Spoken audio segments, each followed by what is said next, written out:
Welcome to Atlantic Nurseries. Thank you for visiting us virtually at Plantorama 2022. Here at Atlantic Nurseries, we have some new and exciting changes happening. Many of you know Ken. He has taken over as the buyer for perennials. Please also give a warm welcome to Tracy. She is our new annual buyer.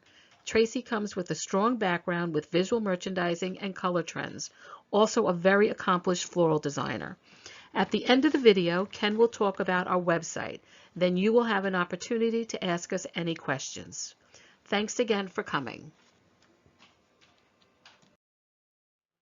Good morning. This year in perennials, we have quite a few new offerings. One in particular that has caught my attention is Echinacea Pretty Parasols. It is an echinacea with bicolored flowers. It has dark, very dark pink centers and pure white petals. The flowers are nodding or pendulous. The plant itself, like most echinacea, really is a very low maintenance plant. It has great endurance in wind, cold, heat, and sun. The stems grow 36 to 40 inches and are very strong, preventing flopping of the plant.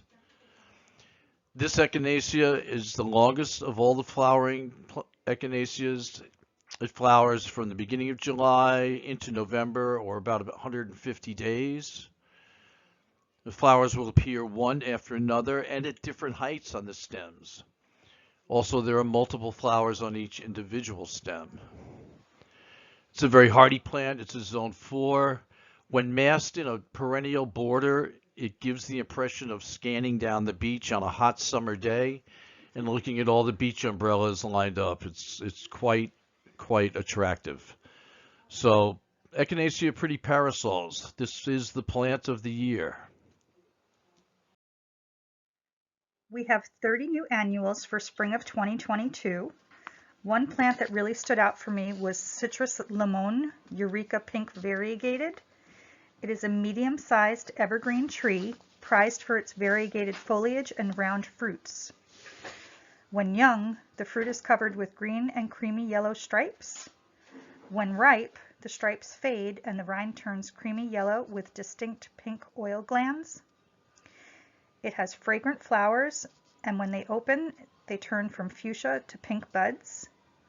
The flowers and fruit appear throughout the year, most prolifically in late winter, spring, and early summer.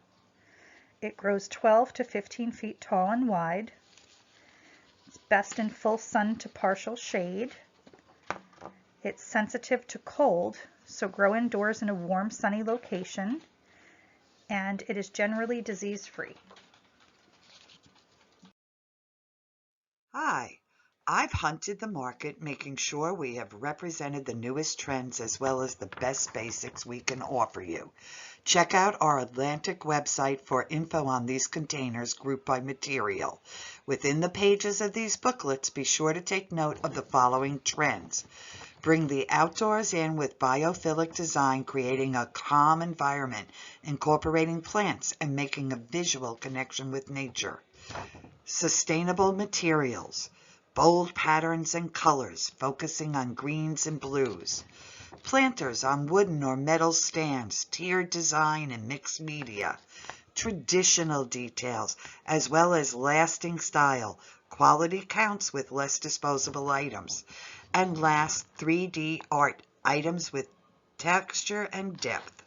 I would like to take a moment to focus on this 3D art trend we see coming to the foreground this year.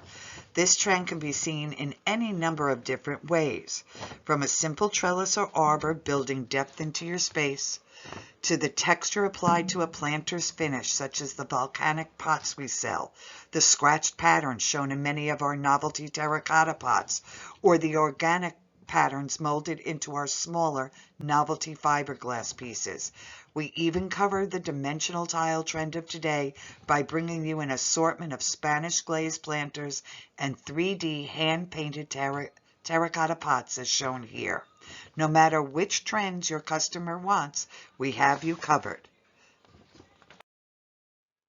Good morning.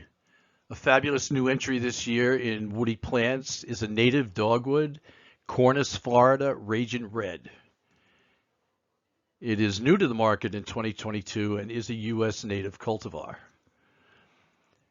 After flowering in early to mid-May, the new foliage emerges a bright red in spring, changing to a much darker burgundy in early to midsummer, and transitioning slowly to a much darker green.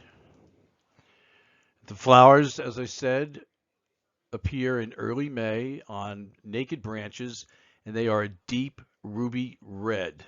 And these are the flower bracts that we're talking about. The flowers resemble that, quite honestly, of a Cherokee chief, if you're familiar with that same deep dark red. The Raging Red has 4 seasons of interest: spring flowering, the summer foliage. As it transitions, it gives the impression of being airbrushed with a red paint. Fall color is fabulous once the plant, the foliage has transitioned to the dark green. As we reach autumn, the reds, purples, and oranges will slowly work their way back into the green canopy, really making a nice presentation. In the wintertime, the interest with Raging Red has typical alligator bark that's found on most native dogwoods as they get older, and there'll be residual hanging red fruit as well, which the birds will love.